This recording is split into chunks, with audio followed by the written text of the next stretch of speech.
Hello, Hariom. आत्मा तत्व क्या होता है, इसके ऊपर एक शॉर्ट वीडियो बना रहा हूँ। देखिए, अधिकतर लोगों को नहीं पता है और इसकी सर्च सभी लोग करते हैं। मैंने भी वर्षों इसकी सर्च की, मुझे नहीं पता था आत्मा तत्व होता क्या है।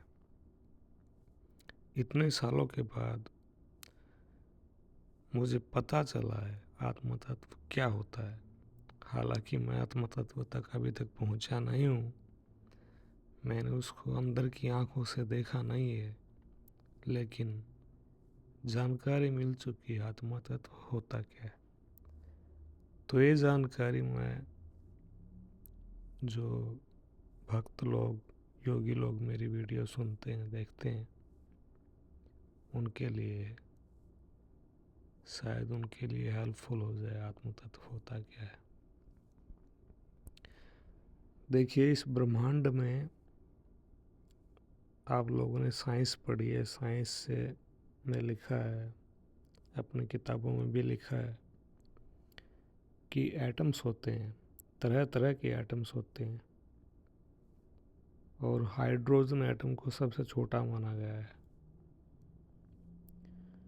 फिर कई तरह के एटम होते हैं, oxygen atom, carbon atom, gold atom, silver atom, cobalt वगैरह वगैरह एलिमेंट्स।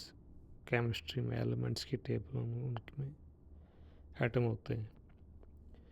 तो आत्म तत्व क्या होता है? देखिए, आत्म तत्व भी एक एटम होता है, पर ये एटम से भी बहुत बारीक होता है, सब एटॉमिक होता है, या यूं कहिए इसका कोई साइज नहीं होता। बोले तो एटम्स में भी ये अपनी दुनिया बसा सकता है। एक एटम के अंदर भी जो आत्म तत्व होता है, वो अपनी अलग से दुनिया बसा सकता है। इतना बारीक होता है, मतलब इसका साइज नहीं होता। ये एक शक्ति होती है, और जो दूसरे एटम्स हैं उसको अट्रैक्ट करती है, या उसकी एक मैग्नेटिक तरह होती है,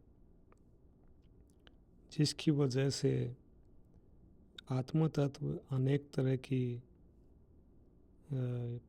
एटम्स तैयार करता है। अलग अलग तरह के जो एटम्स हैं वो आत्म तत्व की वजह से हैं। कंपाउंड्स हैं, शेप्स एंड साइजेज, साउंड्स वगैरह, अनेक तरह के साउंड्स, ये सब इसी की वजह से होता है। तो कहाँ पे रहता है शरीर में? कई विद्वानों के अनुसार कहते हैं हमारी जो छाती होती है, छाती की जो बीच वाली हड्डी होती है, और जो हमारी रिब्स होती हैं, ribs bone, from top rib bone to ये अपर रिब बोन होती हैं, जो 4-5 रिब बोन होती है, बहुत सेंसिटिव होती हैं, उनके मध्य में कई लोग कहते हैं आत्म तत्व का निवास वहाँ पे होता है। और मेरे हिसाब से आत्म तत्व का निवास सर के अंदर होता है। ब्रेन में होता है, एक सेंट्रल नर्वस सिस्टम का भी एक सेंटर होता है,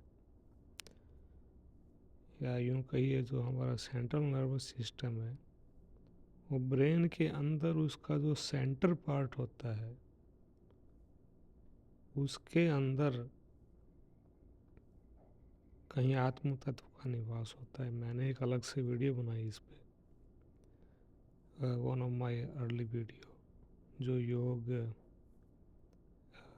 उसमें कैटेगरी में मिलेगी आपको, देखिए ज़रूर। तो आत्म तत्व की ये पहचान है। अगर उसको देख लिया जाए, उस तक पहुंचा जाए, तो कैसा दिखता है? वो एक लाइट की तरह दिखता है, क्योंकि जो वो क्या करता है शरीर के अंदर या ब्रेन के अंदर, क्या करता है, जो हमारा सेंट्रल नर्वस सिस्टम है उसके अंदर लाइट एटम होते हैं, मोर लाइक न्यूक्लियर एनर्जी। तो ये जो न्यूक्लियर एनर्जी को क्रिएट करता है, जो इलेक्ट्रिक एनर्जी, जो प्राण शक्ति हमारे शरीर में चलती है, उसको जो मैनेज करता है, क्रिएट करता है, वो आत्म तत्व ही होता है, जिसकी वजह से प्राण ऊर्जा शरीर में बहती रहती है और शरीर काम करता रहता है। हालांकि प्राण ऊर्जा शरीर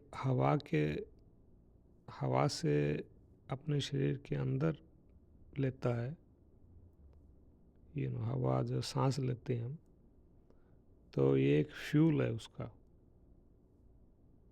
क्योंकि हवा में एटम्स होते हैं वगैरह। पर इसकी एक्चुअल लोकेशन ब्रेन के मध्य में होती है। इसीलिए कई जीव होते हैं जिनको अगर मार दिया जाए, सर धड़ से अलग कर दिया जाए, फिर भी वो काफ़ी देर तक जीते रहते हैं। और जब योगी साधना करता है, साधना में वो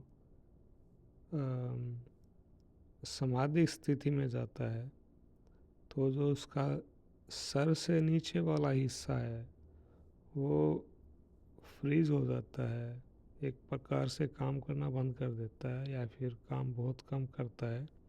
लेकिन जो ब्रेन पार्ट होता है, कुछ हिस्सा ब्रेन का, वो काम करता रहता है। तो इसका मतलब है वहाँ पे आत्मा का निवास है। और ऊपर से ये आत्म तत्व शरीर के बाहर निकल सकता है, जो शरीर का 10वां हिस्सा, 10वां द्वार है, 10म द्वार जिसको कहते हैं, क्राउन चक्रा, वहाँ से बाहर निकल के तो कहीं भी जा सकता है। तो साधना में ये गोल रहता है कि यहाँ तक पहुँचा जाए। ये इन्फॉर्मेशन हर योगी के लिए लाभदायक होगी। अगर आपका कोई और सवाल है, आप कमेंट कीजिए या मुझे ईमेल कीजिए। हरि ओम तत्सत।